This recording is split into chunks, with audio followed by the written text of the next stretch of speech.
नमस्कार, माझे कल्पना विश्व चॅनलवर आपले खूप स्वागत आहे।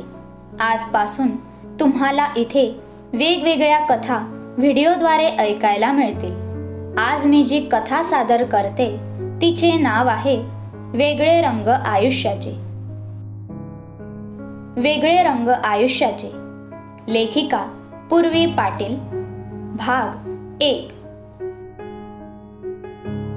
ब्रह्मगिरी पर्वतावर असलेल्या एका गुहेमध्ये एक तेजस्वी योगी पुरुष ध्यानस्थ बसलेले असताना तिथे 70 ओलांडलेले एक सद्गृहस्थ आलेत आणि हात जोडून म्हणाले, महाराज, मी आनंद देशमुख खूप आशेने तुमच्या जवळ आलोय। कृपा करून काहीतरी उपाय सुचवा महाराज। या महाशय, मी तुमचीच वाट पाहत होतो। तुमच्या समस्येवर उपाय आहे, तो म्हणजे एक कन्या। योगी पुरुष म्हणाले, एक कन्या? ते कसं महाराज? आनंद देशमुख म्हणाले, प्रत्यक्ष देवी भगवतीचा आशीर्वाद प्राप्त असलेली कन्या, जिचा जन्म दुर्मिळ अशा अभिजित नक्षत्रामध्ये ब्रह्म मुहूर्तावर झाला असेल, अशी कन्या। योगी पुरुष म्हणाले, पण अशी कन्या कुठे शोधणार महाराज? आनंद देशमुख यांनी विचारले। 18 वर्षांपूर्वी माघ महिन्यातील शुक्ल पक्षाच्या पंचमीस जन्माला आलेली कन्या, जिला दीर्घायुष्यासोबत अखंड सौभाग्यवती असण्याचा आशीर्वाद मिळाला आहे, ती कन्या तुमच्यावरील संकटांचं निवारण करेल। काळ येणार आहे, पण ही कन्या वेळ येऊ देणार नाही।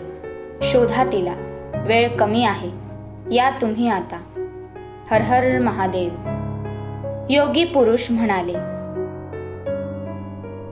आनंद देशमुख नमस्कार करून म्हणाले, धन्यवाद महाराज।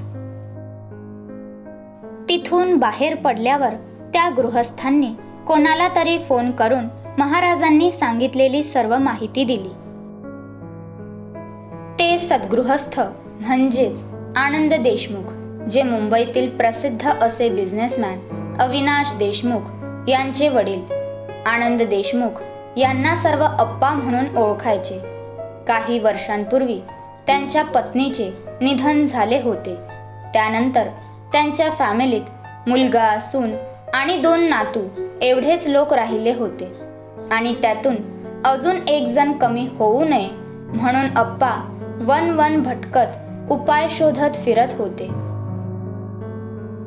मुंबईत दुसऱ्या दिवशी एक 50 ओलांडलेली घरंदाज स्त्री एका कॅफेमध्ये कुणाची तरी वाट पाहत बसलेली होती। जरा वेळाने एक माणूस घाईघाईने तिथे आला आणि त्याने एक कागद त्या स्त्रीकडे दिला। तिने तो कागद व्यवस्थित ठेवला आणि त्याला पैशांचे पाकिट देऊन त्याला जायला सांगितले। तो माणूस गेल्यावर तिने बिल दिलं आणि ती तिथून बाहेर पडली। बाहेर येऊन तिने तिच्या ड्रायव्हरला बघितलं, पण तो तिथे नव्हता। ती त्याला कॉल करू लागली, पण तो उचलत नव्हता। आता काय करायचं याचा विचार करत ती जात होती। तेवढ्यात तिला एक बाईक कट मारून गेली आणि त्या धक्क्याने ती बाजूला पडली। तिला बघून तिथं गर्दी झाली, पण कोणीच तिच्या मदतीला आलं नाही। ती स्त्री खाली पडून बेशुद्ध पडली होती।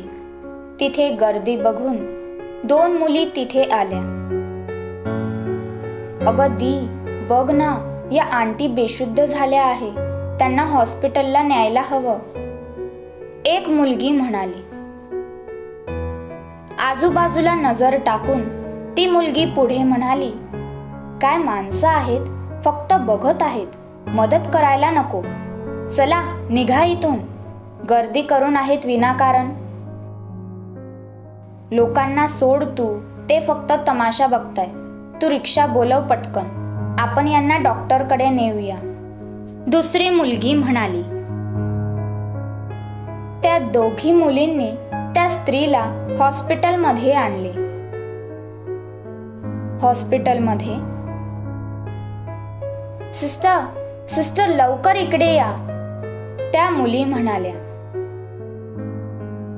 काय झालं यांना? नर्स विचारू लागली. बेशुद्ध पडल्या आहेत त्या, डॉक्टरला बोलवा प्लीज, एक मुलगी म्हणाली.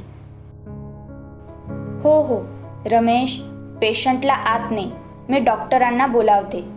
तुम्ही हा ॲडमिशनचा फॉर्म भरून घ्या, ओके, नर्स म्हणाली. अगं दी, इथे पेशंटचं नाव लिहायचं आहे, त्या आंटीचं नाव तर आपल्याला माहितीच नाही, अमेया म्हणाली. हां, थांब, त्यांची पर्स आहे ना आपल्याकडे, त्यात बघ काही मिळतंय का, शुभ्रा म्हणाली. हुशार आहेस ग दी तू तर, अमेया म्हणाली. हो मग आहेच मी, शुभ्रा हसत म्हणाली. पात्र परिचय. अमेया आणि शुभ्रा या दोघी बहिणी आहेत. शुभ्रा मोठी आहे, पेशाने लेक्चरर आहे MK कॉलेज ऑफ इंजिनिअरिंगला, आणि त्याच कॉलेजमध्ये अमेया पण शिकते फर्स्ट इयरला. हा बघ मोबाईल आहे, लॉक आहे का बघ, अमेया म्हणाली. नाहीये, शुभ्रा मोबाईल बघत म्हणाली. हा बघ, हबी म्हणून नंबर सेव्ह आहे, तो डायल कर, अमेया मोबाईलमध्ये डोकावत म्हणाली. हॅलो, आणि पुढे बोलणार तोच समोरून बोलणं सुरू झालं. हॅलो मॅम, मी रिया बोलते. सर खूप इम्पॉर्टंट मीटिंगमध्ये आहेत, आता बोलू नाही शकत, फ्री झाले की मी सांगते सरांना, रिया म्हणाली. अहो मॅडम, आधी मी काय म्हणते ते ऐका. हा ज्यांचा मोबाईल आहे त्या रस्त्यावर बेशुद्ध झाल्या होत्या, तर त्यांना आम्ही नवजीवन हॉस्पिटलमध्ये आणलंय, ॲडमिट आहेत त्या, शुभ्रा म्हणाली. सॉरी, कशा आहेत त्या आता? सर तर बिझी आहेत आणि मला आतमध्ये जायची परमिशन नाही, रिया म्हणाली. या आंटी तुमच्या सरांच्या वाईफ आहेत ना, मग त्यांच्या तब्येतीपेक्षा काम महत्वाचे आहे का तुमच्या सरांना, शुभ्रा म्हणाली. नाही मॅम, असं काही नाही, ॲक्च्युली सर मीटिंगमध्ये आहेत म्हणून, पण ठीक आहे, मी सांगते सरांना, रिया म्हणाली. ओके, बाय द वे, या आंटीचं नाव काय आहे? ते काय आहे ना, इथे पेशंटचं नाव लिहावं लागतं तर, शुभ्रा म्हणाली. अवंतिका देशमुख नाव आहे त्यांचं, आणि प्लीज मॅम, त्यांच्या घरून कोणी येत नाही तोपर्यंत तुम्ही थांबणार का तिथे, रिया म्हणाली. अवंतिका देशमुख या अविनाश देशमुख यांच्या सुविद्य पत्नी आहेत. हो नक्कीच, पण लवकर पाठवा कोणाला तरी, शुभ्रा म्हणाली. हो ma'am, thank you very much, Riya म्हणाली. ऑफिसमध्ये रिया केबिनमध्ये जात असते तोच. हे रिया, काय झालं आणि तिकडे कुठे निघालीस, तिला एक आवाज आला. ओ सर तुम्ही, thank God, Avantika ma'am hospitalize आहेत, तेच सांगण्यासाठी मी अविनाश सरांकडे जात होते, रिया म्हणाली. व्हॉट, मम हॉस्पिटलाइज आहे? कधी? कोणी सांगितलं तुला? काय झालं तिला? मला जायला हवं लगेच, आदित्य म्हणाला. आदित्य अर्थात अविनाश आणि अवंतिका देशमुख यांचे कनिष्ठ सुपुत्र. हो सर, आत्ताच कॉल आला होता एका मुलीचा, मॅम रस्त्यावर बेशुद्ध झाल्या होत्या, तर तिने मॅमला हॉस्पिटलमध्ये नेलं आहे, तुम्ही लगेच जा, रिया म्हणाली. कोणत्या हॉस्पिटलमध्ये? आणि डॅडला आत्ता सांगू नको अजून, मी करतो कॉल त्यांना जरा वेळाने, आदित्य म्हणाला. ओके सर, नवजीवन हॉस्पिटलमध्ये, रिया म्हणाली. ओके असं म्हणून आदित्य धावतच गेला. इकडे हॉस्पिटलमध्ये. कळलं का गदी या आंटी कोण आहेत ते आणि येत आहेत ना त्यांचे मिस्टर? अमेयाने विचारले. हो, अवंतिका देशमुख नाव आहे त्यांचं. चल मी हा फॉर्म भरून घेते, शुभ्रा म्हणाली. तोच अमेयाला कॉल येतो. हॅलो, हां बोल रे सम्या, काय म्हणतोय आता, कशाला कॉल केलाय? अमेया कॉल उचलताच लगेच विचारते. कशाला कॉल केलाय म्हणजे? मी काय रिकामटेकडा आहे का तुला कॉल करायला? काम आहे म्हणूनच केलाय ना? समीर बोलतो. अमेया आणि समीर लहान असल्यापासूनचे बेस्टी. हो हो माहितीये किती काम असतात तुला ते, बोल लवकर काय ते, अमेया म्हणाली. सॉरी ना यार, अजून किती रागावणार, चुकून पडली यार तुझी बाईक माझ्याकडून. मी उद्याच एकदम टकाटक करून आणतो तिला गॅरेजमधून, समीर बोलतो. ते तर करावंच लागेल तुला. बरं चल, हॉस्पिटलमध्ये आहे मी, नंतर बोलते तुझ्याशी, अमेया म्हणाली. हॉस्पिटलला का? काय झालं, ठीक आहे ना तू? समीर काळजीने विचारतो. हो रे मी ठीक आहे. आज दी आणि मी मार्केटमध्ये गेलो होतो. बाईक नव्हती तुमच्या कृपेने, म्हणून रिक्षाने जात होतो तर एक आंटी रस्त्यावर बेशुद्ध झाल्या होत्या.